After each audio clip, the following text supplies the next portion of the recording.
Well, let's see what the strategy picks were. First of all, we see the speaker was able to avoid fully losing his bonus. It's just been delayed. He picked the initiative card, which is a good card anyway. Allows him to put off those 2 victory points as a bonus until next turn. And at this point, the Lizik is kind of cursing, but what can you do? I mean, it didn't really make much difference. He can't prevent both. He could have prevented the initiative card, but then the green player could take the second card instead. So he couldn't really do anything to hurt anyone there. Green took the political card because that'll give him a handful of action cards. Now he already has close to his limit, so he's going to have to figure out how to spend some before he plays this, I think. It also gives him an additional command counter. It came with a bonus, which he took as a command counter as well. Purple took diplomacy. He's planning on playing that early in order to keep one of his 2 enemies from coming in at him, and he can then focus on the other. The Lizik took logistics.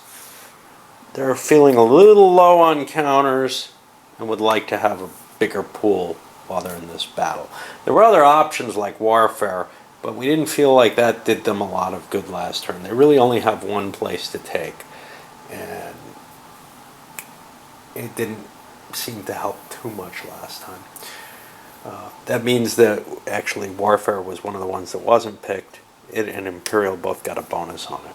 Imperial with a bonus, imagine that. Okay, so now we go over to the Letnev, and they took another tech action. They're still feeling behind in the tech, and the other options didn't excite them as much. And then over to the Mentak, and they said, trade means if I fire that off, I'll be the only person getting a bonus off of it, and you know, I could really use some money. It looks like I'm probably going to be in a war real soon. Alright, well, let's get started. We got the same speaker as last time.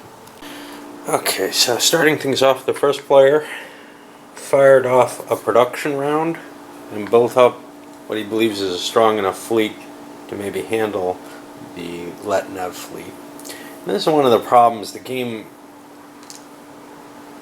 gets kind of frozen in this kind of position. It doesn't really affect, I guess, the progression of victory, because that's going to just happen automatically. But there's this sort of very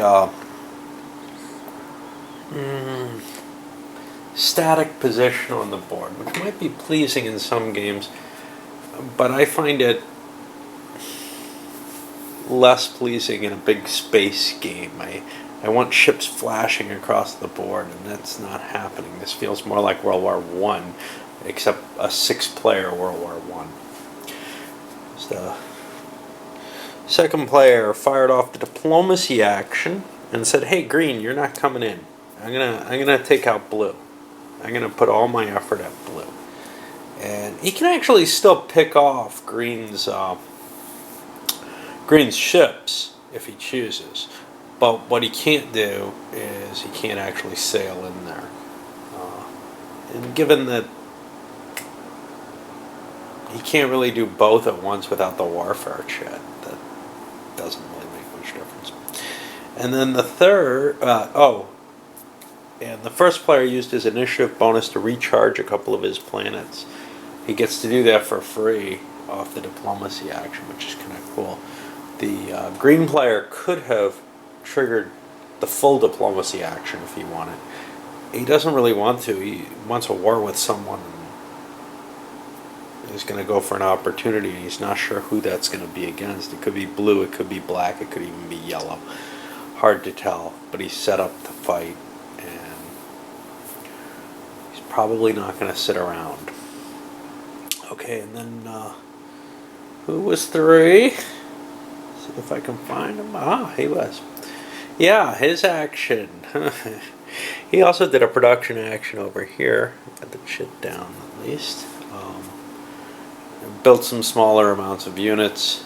Again, preparing for that war. Alright, let's see what happens with the second half. Well, after a mighty naval battle, the Lizic player took what I would call too much of a risk. He split his ground forces and attacked both planets, and ended up losing on the important one and winning on the unimportant one.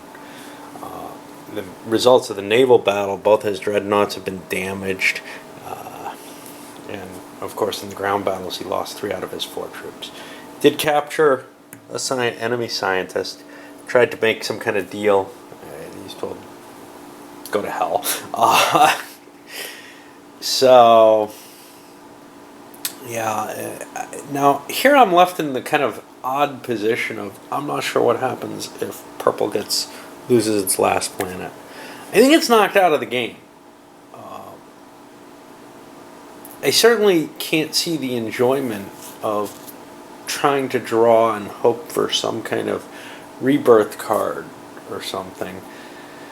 I'm going to try to look that up and see what's going on, but first I'm going to finish the rest of the actions. I'm going to be over here. So to finish things up, the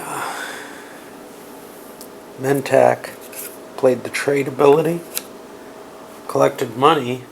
There was enough money left for the Hakan to trigger, and they don't have to spend a command counter for 2 reasons to execute theirs. They pulled a pile of money as well. And the next one was